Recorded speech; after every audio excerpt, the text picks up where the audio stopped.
I won't give up till I'm on top. Yo, no, I ain't the type to give up. If I do something, man, I do it till I get what I want. I turn a business out of nothing into something I love. I got a poker face, but honestly, I'm not one to bluff. I flip a switch, never miss, man, I always stay up. Don't let them see you, bitch, always have a plan to stay tough. This life ahead of you ain't easy, it was built to be rough. But that's what makes a personality, is tragedy, bruh.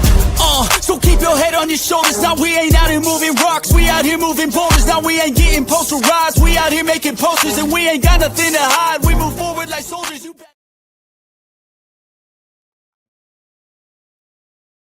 What up, and welcome into Pregaming here on Sports Money. I see I still had my share screen button going out there. Happy Monday to one and all, January 26th. And we've got some action to give you guys here this evening. I've added several spots to this thin card. Small college basketball card, small NHL card, small NBA card, but big plays from your boy here at the Pregaming Sports Money premium destination when it comes to all that last minute movement, cash flow, splits, trends, angles, injury analysis, you name it. We put it all together, share with you the card that I've got, and try to help you guys make some informed betting decisions. That's what we're here to do tonight. Shout out to you guys in the chat. I see my man Spenny Penny Bombs is in there dropping the old scumbag. Appreciate you, Spenny. Robert McCormick, Mr. Weskers, Blake M. Good to see everybody here. And I'm in chipper spirits. Very excited. We completed the gauntlet of every prime time game having a live stream in the NFL this season. What a monumentous task. Didn't seem so big at first until about week 9. Then it got to be a lot. And my liver certainly paid the price. So I'm going to try to, I don't know. It's cold. Got a foot and a half of snow. I was thinking about going dry for a couple of days, but I don't know. I just don't know. But I'll enjoy this bottle of water with you guys. Hopefully everyone's safe and sound. A lot of snow. We like snow. We don't like that much snow, though. Sadly, if you guys followed the Kalshi play there that we had over the weekend, the official was 11 and a half inches of snow for Central Park, a record, but not the 27 inches that we were expecting. So hopefully Ramon Scott made some money on that. I know he said he was going to kind of play the ladder game a little bit with the amount of snowfall. I kind of felt it was odd that they would use Central Park as the measurement, but foot of snow in Central Park ain't no joke, man. Them rats. What are them rats going to be doing out there? Cold is what they're going to be doing. And look, NFL, you guys have probably heard a bunch of takes on this already here. I thought they were pretty good games. I was a little disappointed that the Rams didn't win. That fumble in the second half on the punt was what cost them. They just couldn't get on. I mean, it was back and forth. They were right there. They just couldn't get on top of it. The Patriots game. Yeah, I mean, here's the big difference. And this is the biggest takeaway that everybody has to have. If you got a notebook, I strongly suggest at the end of every season, you take some time. I know we want to keep firing and we fire every day, but take some time and just write down like the top 5 things or the top 10 things that you learned or that you thought you benefited from in the season. Because you know what happens is 10 months goes away and then you're looking back and you're like, oh yeah, I remember that, Rams in the first half are one of the best teams in the NFL, right? I don't know. They used to be. I don't think they still are. I don't think that's the case anymore. But point is this, you're going to want to write down some of those big opportunities that you remember so that you can come out and fire early next season, fourth quarter overs. We learned those now yesterday, 0-0 fourth quarter. We saw that. But my point is this, quarterback whisperer extraordinaire. When the quarterback gets injured, and everybody has to learn this the hard way. I learned it the hard way. The quarterback gets injured and it's like, oh man, he's out. We got to take the other team automatically. No, you have to evaluate things like performance. How's this guy? And who's the guy coming in now in this Denver Broncos case with Stidham? Yeah, 3 years without a pass or whatever the case may be. But Bo Nix wasn't all it's cracked up to be. And, a lot of fourth quarter comebacks. You can't do that against teams in the NFL. You can't do that against teams in the NFL, especially in the playoffs, the postseason, as they get ready for the Super Bowl. Defenses harden up. The best of the best come to the table, and that's what you saw last night there. But shout out to Stidham. Nice sidearm throw. I like the way Stidham throws the sidearm. And, look, a lot of wind in that game. Lot to game manage. So despite the loss, we did get some cash. We got that first half cash. Got it. We got the teaser cash. We got that between the Broncos and the Rams. We got both of those.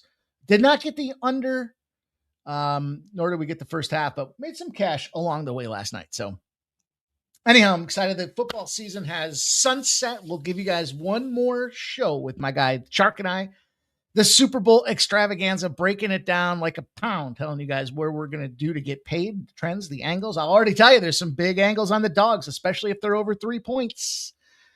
So keep that in mind as this line opens up.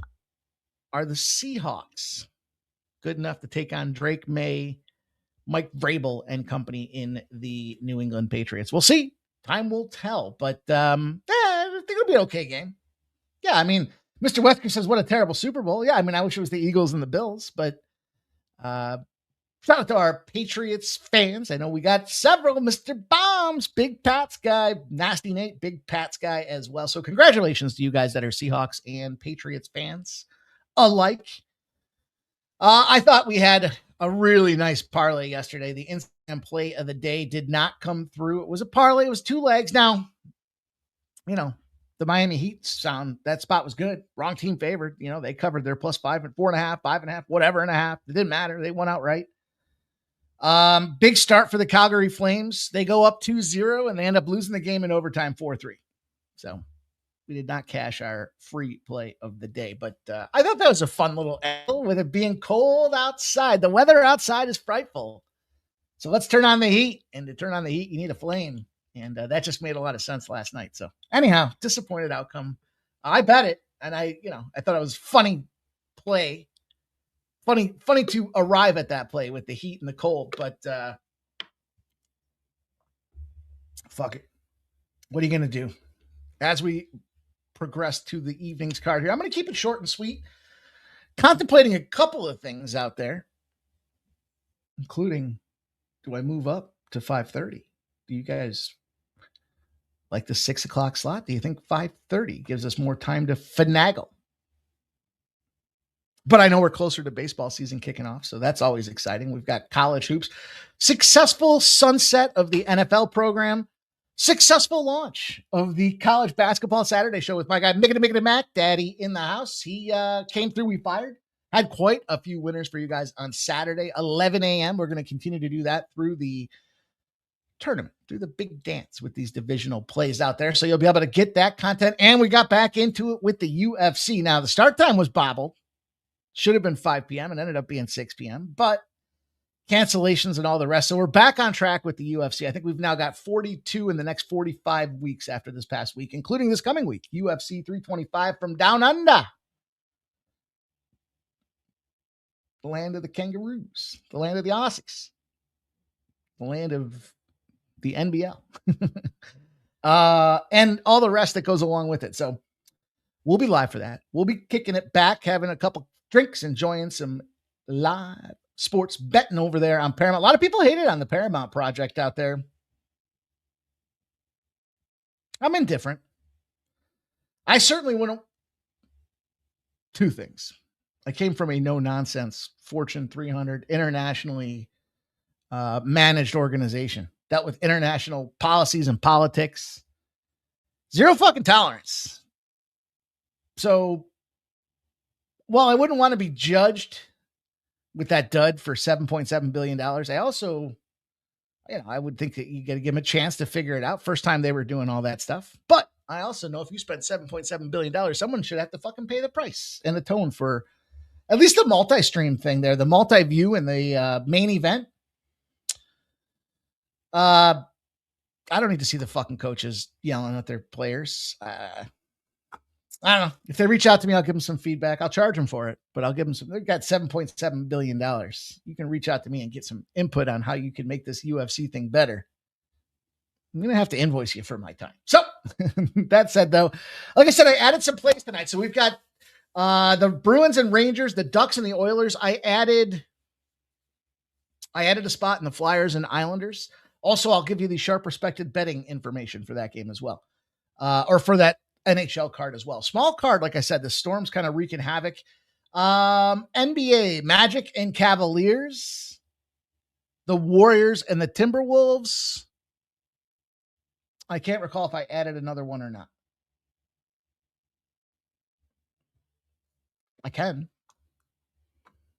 tell you I've got a trend. Let me look.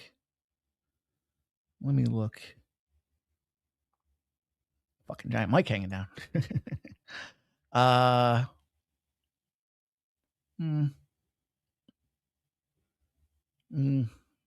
No, that's it for the NBA. The NBA card sucks today. And then I got 3 plays for college hoops. Actually, I might even add a 4th. Yeah, I do have a 4th. I've got Penn State and Ohio State. I've got Arizona and BYU. Those are some big games, some Big Ten, and no pun intended with the Big Ten and the Big 12. Every time I still recovering from the old root canal, I guess. I added intersecting zeros for Duke and Louisville. I added an intersecting zeros play in Central Connecticut and Stonehill. I might be a closeted Stonehill guy. I'm not sure. I'm not sure if that's, can you say that? Can I say that? I just said it. Is it okay for me to say that?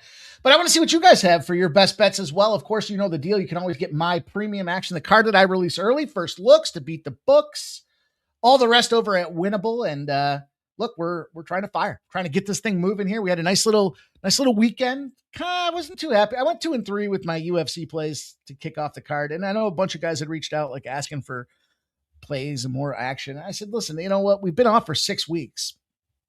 There's a lot of changes that are happening in the UFC. So let's just kind of play it. Let's play it cool. But I dumped a fucking boss on fucking Patty to win by decision. I felt good about it until I watched Gaethje go out there and kick the piss out of him, literally and figuratively. But a lot of fun. I think the new compensation structure for these fight of the night bonuses and such will finish bonuses as well. Incentivize these guys. Hey, you're going to make a couple extra dollars, $25K. Go out there and let somebody pop your top. Why the hell not? But what you guys can do here, we don't have 25K, but we do have the opportunity to get to 25,000 likes. If you guys could take a second, smash that thumbs up button. You'll be helping us greatly get on our way to making that happen. So if you haven't done so already, smash that thumbs up button and we'll get into this card and get everybody fired up on their way to getting paid and out the door.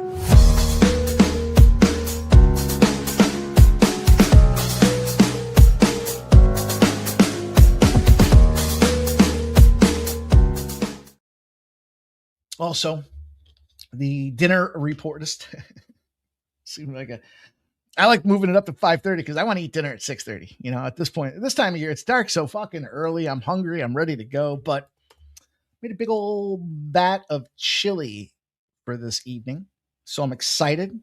Didn't really have a recipe of any sort. Just kind of fired it off and made what I think made sense. What I thought made sense. Speaking of making sense here, Steph Curry out tonight in this Golden State game out there. Let's kick off the NHL. I told you guys I got an early spot for you here. The Islanders and the Flyers is the added play of the day, and I'm going to the under. Feel the under. Ersson sucks. He is the starter for the Philadelphia Flyers. So you're sitting there going, well, if the guy sucks, what are you doing? And frankly, sorry.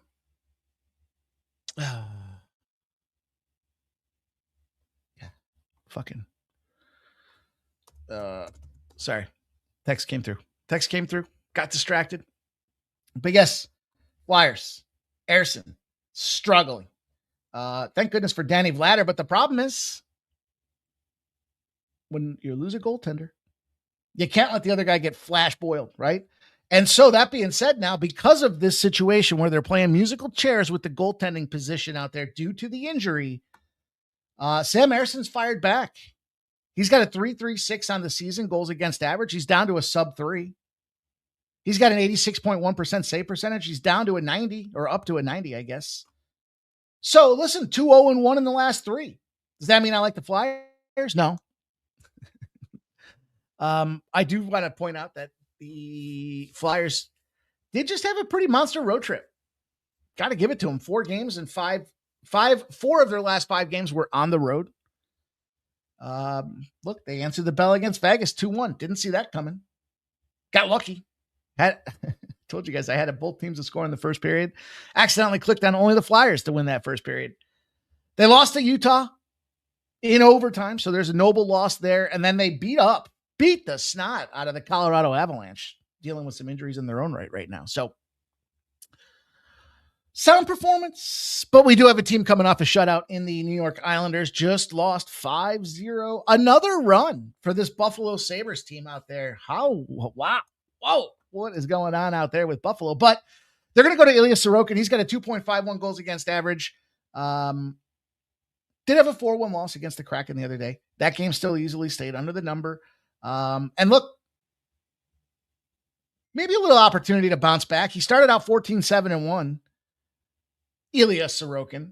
He's kind of struggled a little bit. I do feel like the Islanders kind of like to play that dump and chase, that trappy style game out there as well. So anyhow, I think this is the perfect storm for us to get involved with the under for a couple of reasons. One, you've got the goaltending woes on really both sides of things here, but the injury to Vladar is the part that, or Vladar, whatever, is the part that gets me the most for the Philadelphia Flyers. So I looked at the under 6, and we know shutout teams do tend to bounce back, but road teams lost by 4 or more goals as a favorite. What happens after the fucking sky comes crashing down?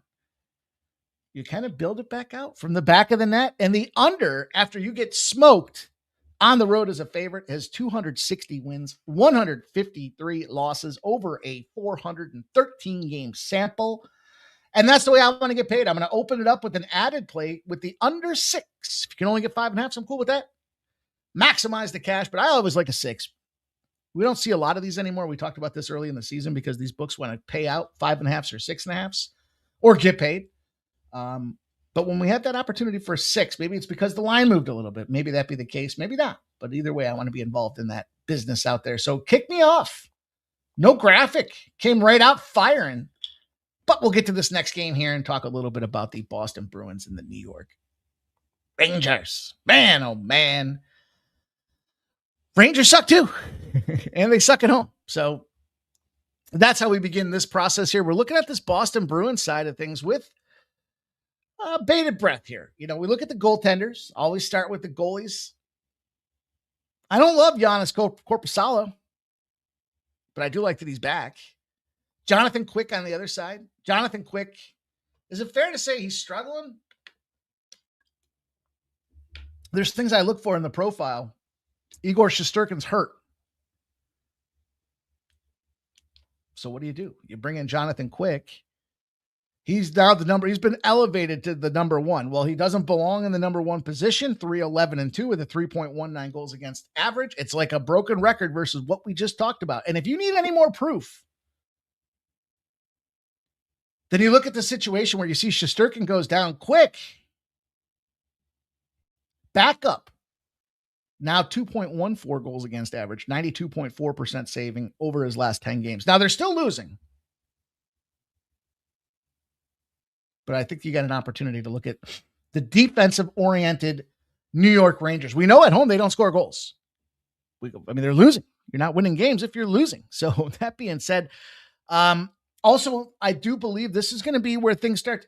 Come trade deadline, you're going to start to see, my thought process is you're going to start to see some movement on this New York Rangers roster. So they're essentially in a glorified punt formation. And my validation behind there is the commitment or lack thereof to Panarin. Elite left winger in the NHL's got 19 goals, 37 assists on the season. They said, we are not going to re-sign you. We are going to let you go. And I think that process creates that release valve. We're not stuck in this bullshit New York Rangers environment anyways. And the Rangers turn around and rebuild really quickly. But Korpisalo on the other side of things, fifth start in his last 10 games. Look, started off the season 3.08. He's now sitting at 2.12 in his last 9 games. So you got to like the fact that we got the Rangers who can't score. They're playing down a man essentially with this goaltending issue. And Korpisalo's coming out there firing. Yes, I think the Boston Bruins should win this game. New York Rangers team won 7-1 in their last 9. And they got their barn doors blown up by Boston the other day. So I do think this little revenge embarrassment situation, that was a 10-2 loss. We get to that situation today. It's going to be ugly. But I'm going to take the under. I'm going to go back to it. I got back-to-back unders. Again, just profiles that I look for. And then if you want to talk about it a little bit more detail, yeah, because the Rangers have been playing so poorly at home, the unders are a thing now. New York Ranger home unders are 30 and 15 to the under. And we got a 6.5. So I'll take the 6.5. I'll lay down the under. The under. Lightning and the under. There's Nasty Nate, says Bruins smash. Kelly V's in the house. What up, Kelly V? Islanders 12. New York Islanders in row 12 of 17 under. Okay. Kelly V says Boston. First, both teams to score first period. Boston over 1.5 first period. Tampa Bay. Jerry Davis. It's funny you say that. It says Mikey Ground Cumin. I went to cupboard, pulled out the pantry. You know, the cumin's in one of them little guys. And it's fucking gone. I'm like, oh my God, what am I going to do? Well, I had a backup. So yeah, I'm cumined up. Let's go. Cumin. I'm not sure, but I'm going to fire it down. Also some chili powder, smoked paprika, salt, pepper, some fresh jalapenos in there in the onset. Plus we'll put them in post. I'm excited. It smells good. Fucking can of beer. Dropped a Yingling lager in there. Had a can of beer. I figured, why not throw that in there? I'm fired up. I'm excited. I hope it tastes good. Bunch of beans in there too. I got 2 kinds of meat. I got the ground beef and I got the chuck roast. So what the hell? It's cold, man. I need a nice big, warm, spicy dish of heat me the fuck up while I watch some action this evening here. I'm sorry. I'll tell you this. SRB report came through today. The SRB pulled up with the Utah Mammoth. The SRB's been on a little bit of a struggle bus. They did have Anaheim yesterday, which sucks. I got that information late. But today, they like the Utah Mammoth here. And I don't know. I'm sharing it with you guys. I'm not necessarily endorsing the play because Tampa Bay has been absolutely red fucking hot. I mean, what do you want? 13-9 at home. But man, look at what they've been doing as of late. I mean, they did just lose to Columbus, but I mean, shit. Look at this team. 1, 2, 3, 4, 5, 6, 7, 8, 9, 10, 11, 12. Would they go 12-1 before firing off another 3-1? So what I do like about this play, about this play, if you're thinking about the Mammoth, if I could sell you on the Mammoth here,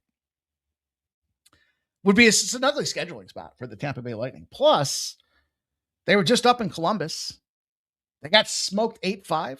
A little bit of the snowstorm coming across the entire North American continent, with the exception of obviously Seattle that we saw last night. 1, 2, 3, 4, 5, 6, 7 of their last 8 games have been on the road. And in fact, add to it 4 of their previous 5 before that were on the road. So you could catch a weary, tired Tampa Bay Lightning squad here. And that's where I think the SRB comes into play. Plus, they're looking at the price tag here. You're catching plus 135s or so. This number for Tampa's come pretty excessively down, but your call if you want to get in the middle of that thing. I do not want to. I don't know. Kind of feel like I just talked myself into Utah, didn't it? Didn't it feel like that? Jerry Davis says, sounds good. Nice, easy on beans, though. Yeah. Company that likes beans. Got the chili beans. I got the kidney chili beans. Bittergrassi says, bullshit. Heating up, took care of, Boston. Boston's heating up, took care of the Habitants. The other night, I was at the game. It was awesome. Even Caulfield in talent with hat trick. Nice, dude. Nice, Peter. Gary Davis says Dolphins opening a can on the Fairleigh Dickinson. I told you, man, I was busy today chasing down the snowstorm here, dealing with all this shit. I'm out of practice. Speaking of being out of practice or lack thereof here, we got the three games and 4 nights situation with the Anaheim Ducks. So I get it. Red hot. I mean, they are 13-13-2 on the road. So they play great at home. They're mediocre, average. I don't know if that's fair. I mean, they're beating the shit out of everybody right now. 1, 2, 3, 4, 5, 6, 7 straight wins in a row for these guys. This be their 4th game in a row on the road. They beat up Colorado Avalanche 2-1. But listen, a lot of people are excited about that. The Flyers put the belt to ass on Colorado Avalanche. So pump your fucking brakes. They beat the Kraken. Well, we know the Kraken against the Pacific Division are mediocre at best anyways. And they beat the Flames. Well, that was an overtime game. So they did come from behind, but that was last night. So now you got 3 games and 4 nights. You add an overtime. I just discounted and shit all over the winning streak that they've got right now. So what else do I have to do to get you on Edmonton at -1.5? Solid team here from an Edmonton Oilers perspective. They're pretty strong at home. They just had a big win in their own right against a real opponent in the Washington Capitals. And they're stacked. Now, the problem that people aren't talking about with this Anaheim team, what you have to kind of look at and break it down here is there are injuries. It's not goaltending, but it's the center. They're getting exceptionally thin at center. So now the third line left winger has to move up and play the second line center. He's a third line winger for a reason. It's going to create some mismatches. And then on top of that, Edmonton's the home team, so they get the last change. They're going to be able to take advantage and exploit, in my estimation, this tired, banged up, injury-riddled Anaheim Ducks team. And despite the fact that they got a nice little run going on right now here, all good things must come to an end. And I think tonight, the Edmonton Oilers find a way to put that end out there for the Anaheim Ducks. What do you guys think about that? That's the NHL. Ran it down. He says Caulfield. Yeah, I got that. Jeff had Caulfield to score a goal tonight. He had it in his NHL goal scorer parlay. Irish King says Edmonton -1.5. No sweat W. I think so. I mean, anytime you're laying the puck line, it's obviously a sweat, but I think this is okay. Columbus Blue Jackets and the Los Angeles Kings game did just get postponed. Guess why? It's fucking snowing across North America. That's that aforementioned. You know what? Add me in. Let me bet this right now. I am taking the Utah Mammoth. Fuck them. You know why? Well, it's probably an open statement. One of the primary reasons for fuck them in this case is I was going to do a Tampa Bay Edmonton parlay. And then I thought about it and I was like, one of these two teams is probably not going to win. And because it's so fucking square. And then I thought about it and I was like, I really like Edmonton to beat up on the Anaheim Ducks, as I just mentioned. So why not be the Tampa Bay Lightning that do find an L in this case here? I'll go with the Utah Mammoth. I'll add him in. We'll add another NHL play to the card. What the fuck? Why not? Jerry Davis's total of 7, going to be double digits. Is that Anaheim game? Is that Anaheim Ducks game? All right, you guys, let's keep her moving.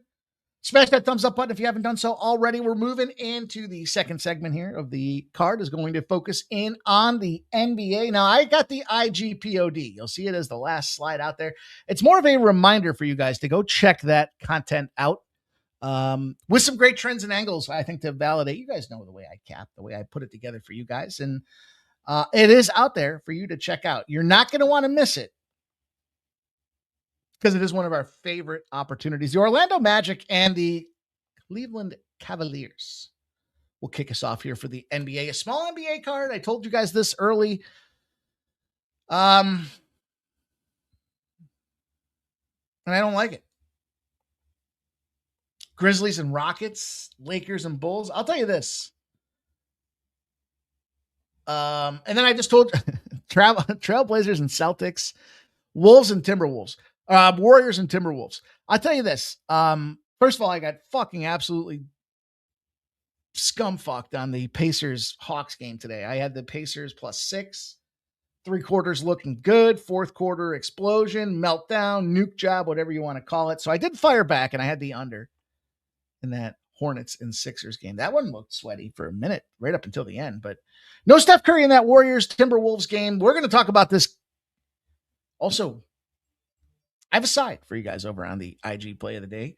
This thing opened up at 4.5. It's moved to 5.5. It went as high as 6 before it started to find its way back down to 5.5. And now 5s. Talk about that roller coaster movement here on this Cavalier side of things. 67% of the bet, 64% of the cash. But the total is where I honed in 225.5s, dropped to 224.5s, dropped to 223.5. So you got 78% of the bet, 78% of the cash on the over. It's come down. That is reverse line movement. And I had to jump in on the under. That's where I rolled with this game here. You know, I was laughing because I was thinking, man, I got a bunch of unders tonight, but it kind of makes sense. Monday, it's a little sleepy position in the card, smaller card, lots of travel, lots of things. Everyone's just trying to go through the motions and get the hell out of Dodge is kind of what I thought with this card tonight. But, you know, look, the Magic, are they going to figure it out? Are they going to get consistent? We had high hopes for the Magic to start the season. They've lost 3 in a row. They lost 6 of their last 10. They could use the win here for sure. Then you look at the Cavaliers. I mean, you know, I guess they're trying to figure it out. They got healthy, sort of, and now they're on a 3-game winning streak. They did just beat the Magic the other day. They've won 7 of their last 10 games on top of it. So, you know, holding on to hope that there's still hope. But I think this is a big, meaningful game for these two teams here. It is a nationally televised spot today. So that goes with an element of player preparation. But I went with the total. I see this thing's dropping. I get it. You know, they're in that second leg too of the bounce back, and they just played the other day. 225.5s have come down with that reverse line movement. And I think that with all that said, with the total falling in this game here and the fact that these guys just played, furthermore, just went under. And they're lowering the number from that last under. Back-to-back unders for the Orlando Magic. Cavaliers, 2 of their last 3 of their last 5. I mean, they're in every other spot, but they do find a way to get some low-scoring spots. It's mostly because of their defense. And that's where I kind of thought the under made sense here. If you're a Cavaliers team that has found a way to get in that winning groove, it's because you're holding teams like Charlotte down to 87 points. Orlando last game, 105 points. That was in Orlando's barn, by the way. OKC, I mean, they got roasted by OKC, but it was to be expected. Sixers, they beat the Sixers up 117-115, a hard-fought game. So they're starting to find their groove, and I think that groove is going to lead us to an under situation here tonight. I'm going to go with the under in the Orlando Magic Cleveland Cavaliers game. Game number 1. Kelly V says green out 2 for Golden State.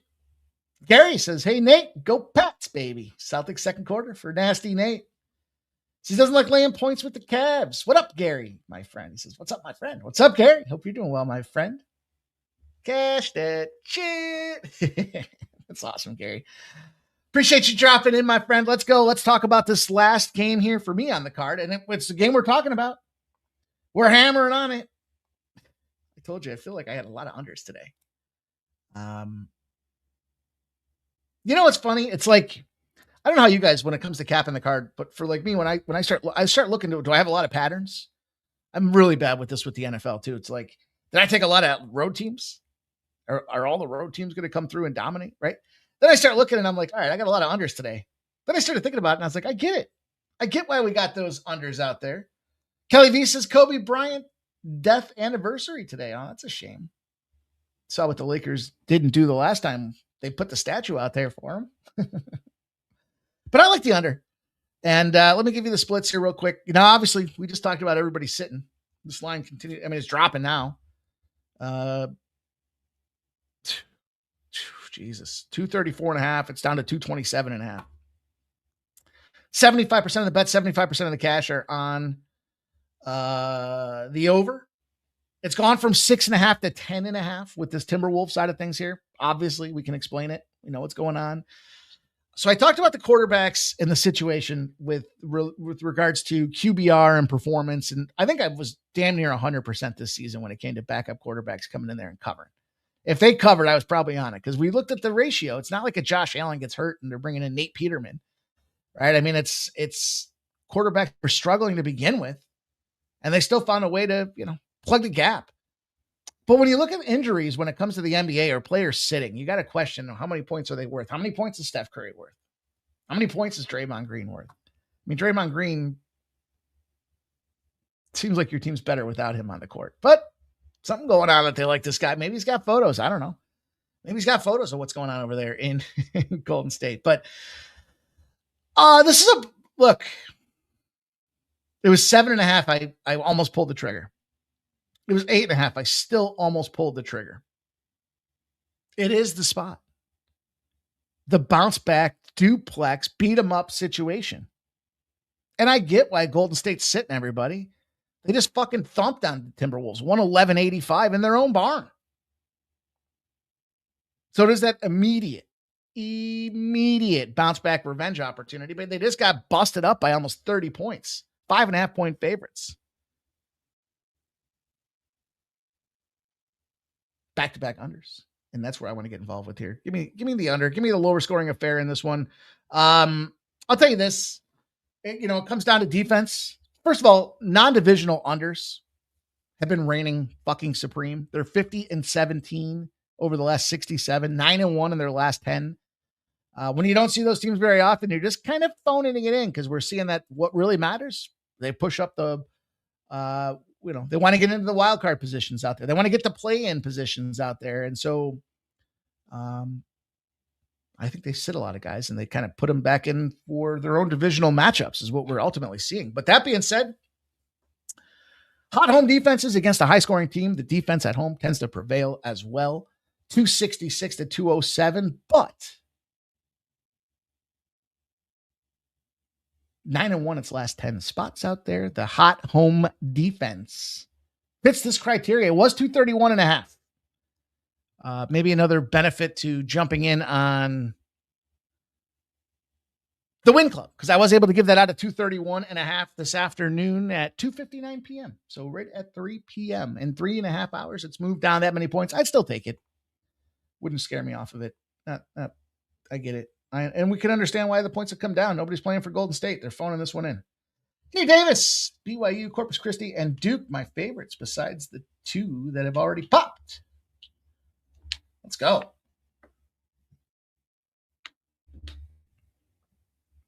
Mr. Wesker's never plays totals or props. I used to never play totals. Used to not be a totals guy. All right, I got one more for you guys. It came through. It's not. Haven't decided if I'm going to play it or not yet. It seems like we got some mixed review with regards to the Kobe Bryant situation here, but it is a fade on the Chicago, or it is a fade on the LA Lakers. There's a play in on the Bulls. Let me see if I can find it. This fucking microphone's hanging, rating away. Yeah. So you got the Lakers. They're in that 0-8 spot when they play the Eastern Conference. The total's over 224. And they didn't shoot very well the previous game. Kind of makes sense when they're not shooting very well and it's a lower total. Hard to hang in there. They're losing by almost 16 points a game. They're 0-7 in road games after a road win. Losing those games by 15.5 points a clip. And then you got the Bulls that come in here. Perfect 20-0. Somehow, Chicago Bulls do something well. And that is non-divisional dogs with a team that averages less than 15 3-pointers. In other words, as long as they don't go out there and shoot the lights out of the gym, the Chicago Bulls have a chance. And so the Bulls would be a potential consideration for those of you guys looking for some extra NBA action. With a couple intersecting zeros to support the case. Let's talk about a couple of NBA college basketball games. I added some spots here. Let's see. I went in on this Louisville Duke game and I jumped in on the under in this game. Couple of things. We also have some anomaly here. I think it's like the first time in 20 years that we've had top 5 ranked teams not laying a boatload of points, and that falls into the Arizona BYU game tonight. Also affects the Michigan game tomorrow, but this game opened up at 4.5 on the Louisville side of things here. It's moved to 8.5. Totals come down 6 points. 66% of the bets, 68% of the cash have hit the over in this game. So you got money coming in on Louisville, it's up to 8.5. You got money coming in on the over, it's come down. Cameron Indoor should be lit for this one here. You've got a Duke team that comes in and, recent performance-wise from a Duke perspective, they're beating everybody up. And they're winning by margin. They're 4-1 in their last 5 against the spread. Louisville, can't say the same. They're 1-4 in their last 5 against the spread. They are winning. They're 3-1 in their last 4. Their only notable loss, came to an under in Virginia. 79-70. They were 4.5-point favorites. Well, it wasn't in Virginia. It was in Louisville. But nonetheless, 4 of their last 5 games have gone under this clip as well. And that, boys and girls, is where we're getting paid tonight in this Duke game. We're going to take the under. Duke's 19-0 to the under. Less than a 9.5-point favorite. Less than 4 days rest. If they already beat the other team in a revenge situation now, or a rematch situation, where the intersecting 0 comes into play, isn't just, okay, we found an under intersecting 0, but the Duke factor is the rematch, right? Remember, rematch, they beat the team already. And then Louisville, revenge, seeking revenge. 18-0 to the under in the revenge roll if they give up less than 86 points. And the total's under a 166.5 out there is intersecting zeros for you guys. And an under 157.5. We're going to go with the reverse line movement and hop, skip, and jump our way into that under 157.5 on the Duke game. Quick ad for Duke. I told you guys I got an ad as well in Coastal Carolina game. I'm not Coastal Carolina. Who the fuck? They're not playing tonight, are they? Central Connecticut game and Stonehill.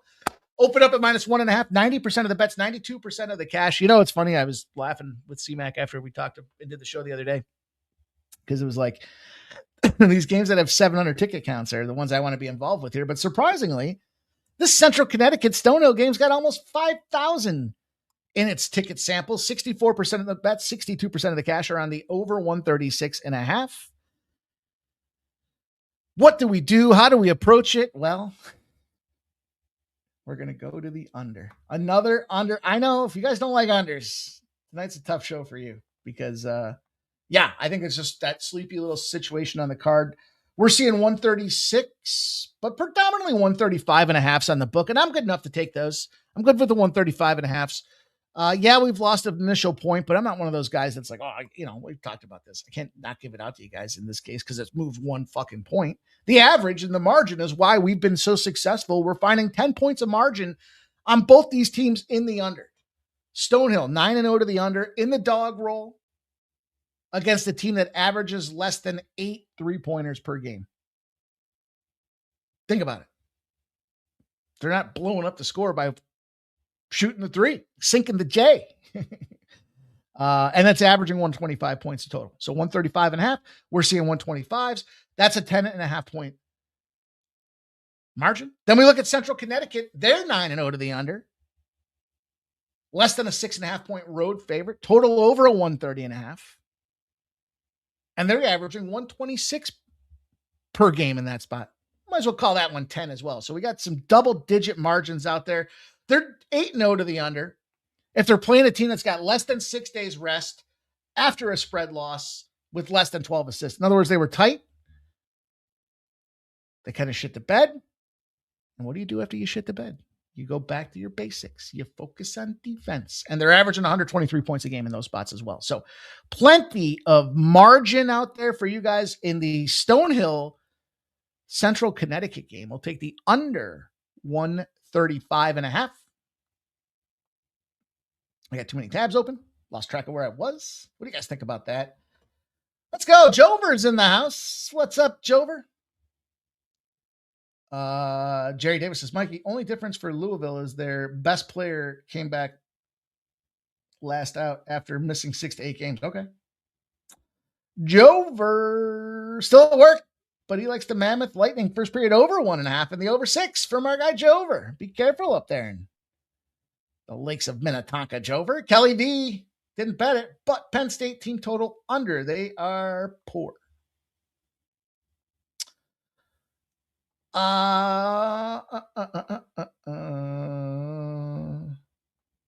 Sorry, gotta close that out. They are poor.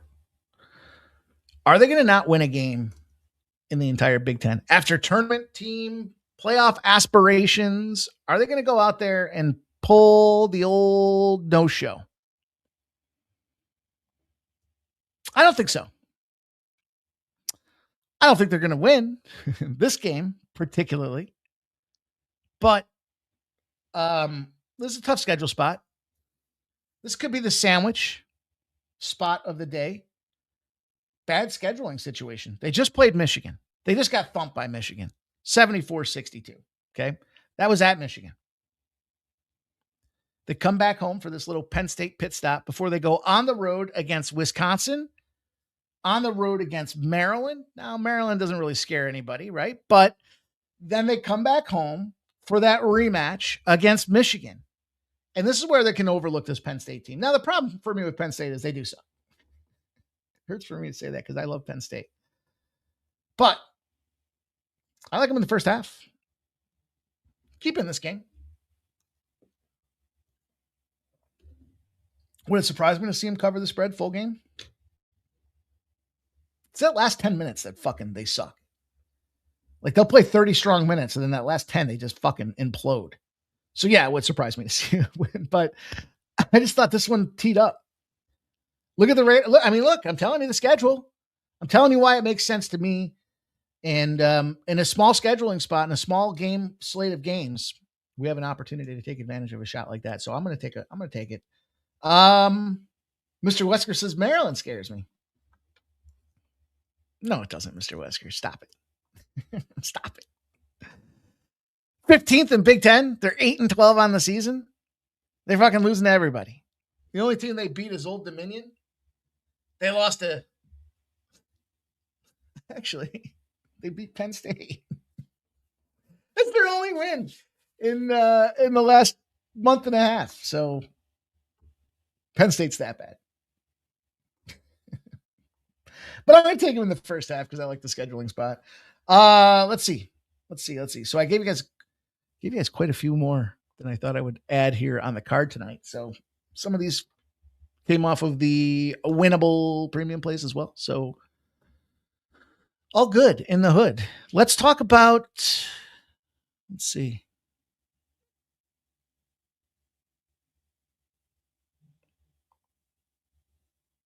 All right. Arizona BYU. This is one of those games I told you about where the number one team in the land is not laying more than less than a 3-point favorite. I'm sorry, I'm trying to type, send, do everything. I want to make sure I put this one out there for everybody. All right. And so small favorite, tricky little situation, 7-0 in Big 12 are Arizona, 5-1 BYU, number 13 for this BYU squad. And it don't scare me. I think Arizona's going to go out there and beat the brakes off these boys. Because the problem is like I was talking about with Denver, and I know it's football and it's like, well, what is football and basketball? There's a lot of similarities in the way that some of these teams like to play. BYU is comfortable falling behind and then putting up a nice 10-point run, playing some defense and scoring a lot of 3-pointers. That's a dangerous way to play, especially against a barn burner, number one in the land in Arizona. In fact, now Arizona's a 0.5 point dog. 56% of the bets, 62% of the cash came in on the Arizona side of things. 80% of the bets, 79% of the cash came in on the over. Now, this thing moved up 4 points. They think there's going to be a shootout. I don't care. I just want Arizona to win. To me, collectively. Now, I'll tell you this. Yes, they're number one in the land. No, I'm not scared about BYU. I'd be more concerned. Well, I don't want to be that stupid. Because I'd be more concerned about Maryland, but only if they're playing Penn State. I mean, look, they just beat up Utah. The Holy War. right? That's a big game for these boys. Now, obviously, this is a big game as well, but they're about to go back on the road. 2 straight games, one against Kansas, one against Oklahoma State. So that's not to say that they're going to not play with their, look, it's number 1 team in the nation. Yeah.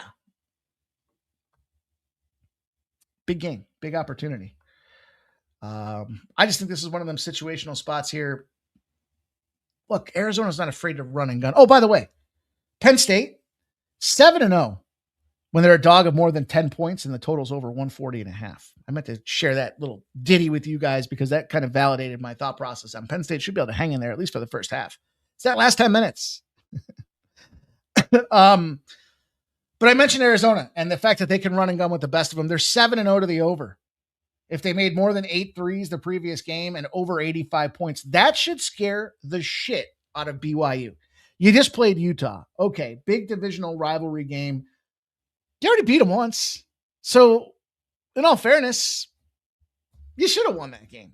And that emotional expenditure, because it was a Utah revenge situation, probably tires them out just a little bit defensively. And then you got this Arizona team that comes in, made more than 8 threes the previous game, scored more than 85 points out there. They can run, they can gun, they're fired up. It was West Virginia. By the way, I told you guys, West Virginia under is their team total under. Made a lot of sense. Cincinnati. Here's the thing. They're still putting up a shit ton of points against some of my favorite unders in all of the land. 53 points. They put up 88 against that West Virginia team. They put up 77 on Cincinnati. I cashed both those team total unders on those 2 squads. But it was Arizona that came out there and just thumped them. And they continue to thump and pump and hump. And BYU's girls better be put on notice here tonight because it's Take Your Girlfriend Away from the Gym night. And it's featuring the Arizona Wildcats here. Number 1 in the nation, 20-0. And we'll see if they can keep it rolling out there. That's going to be the way I put the bow on the show for you guys this evening. I hope you guys are fired up. I hope you're excited about the direction and the things to come. We got a lot of stuff happening out here. We're going to have more faces, more personalities, more sports takes for you guys to try to help figure out how you want to go to the window and get paid. I shared with you how I'm getting paid tonight. Make sure if you could, you guys, I appreciate those that do tweet, that do repost, habitual reposters too. So I see it. I appreciate you guys that do that. The comments after the shows as well. All that stuff means an absolute ton. It's just a way to say thanks. Appreciate you guys being here. And I appreciate you thanking us by leaving those comments and doing the likes and the repost out there. You don't have to do it. So when you take the time to do it, it means a lot to me. So I'll end it on a thank you guys. Let's have a big week here. It starts tonight. And I'll see you guys back here tomorrow, 6 p.m. for pre-gaming. Good luck with all your